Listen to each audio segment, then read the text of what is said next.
বিজেপির রাজ্যসভার সাংসদ হলেন সুখেন্দু শেখর রায়, সুস্মিতা দেব, প্রকাশ চিক, বড়াইক। আরো বিস্তারিত আপডেট নেওয়ার চেষ্টা করি আবিরের কাছ থেকে। আবির, আজ তারা সার্টিফিকেটও নেন, তৃণমূলে ইস্তফা দিয়ে বিজেপিতে যোগদান, তারপর একেবারে বিনা প্রতিদ্বন্দ্বিতায় জয়। তুমি জানো যে তারা রাজ্যসভার জন্য তাদেরকে মনোনীত করেছিল হচ্ছে বিজেপি, এবং এই মুহূর্তে রাজ্য বিধানসভার অভ্যন্তরে বিজেপির যে বিধায়কের সংখ্যা রয়েছে সেই অনুযায়ী বিরোধীরা যদি এখানে প্রার্থীও কাউকে দিত, তাদের এই 3 আসনে জয়লাভ কোনোভাবেই সম্ভব ছিল না। বিনা প্রতিদ্বন্দ্বিতায় সুখেন্দু শেখর রায়, সুস্মিতা দেব এবং প্রকাশ চিক বড়াইক তারা জয়লাভ করলেন।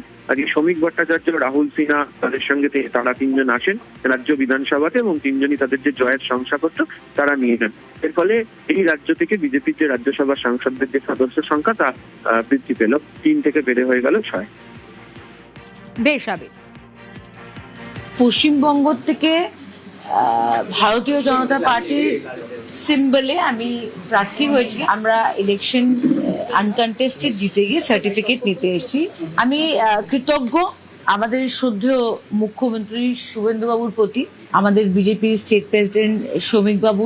অস্বীকার করলে চলবে না, আজকে ভারতীয় জনতা পার্টির কর্মীরা যারা গ্রাসরুট তৃণমূল স্তর থেকে কাজ করে সরকারকে ক্ষমতায় বসিয়েছে, তাদের প্রতিও আমার কৃতজ্ঞতা থাকবে। এবং আগে আমি আসাম আর পশ্চিমবঙ্গ দুটো রাজ্যকে নিয়েই রাজ্যসভাতে কাজ করেছি, বক্তৃতা রেখেছি, দাবি রেখেছি, এবং পশ্চিমবঙ্গ আর আসামের উন্নতির জন্য আমি আমার যা কর্তব্য থাকবে সেটা আমি পালন করব।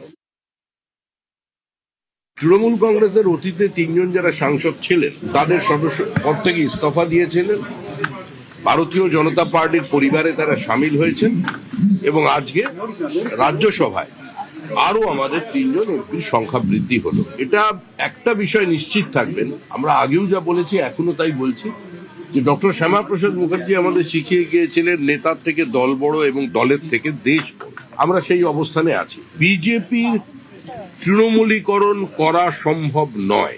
রাজ্যসভার 3 জন সদস্য আমাদের সঙ্গে যোগ দিয়েছেন, আমরা তারা দলে নিয়েছি, কিন্তু এই মুহূর্তে বিজেপির দরজা বন্ধ। এটা একদম পরিষ্কার দলের পক্ষ থেকে বার্তা দেওয়া হয়েছে, প্রত্যেকেই যেটা জানেন, মুখ্যমন্ত্রীও বলেছেন।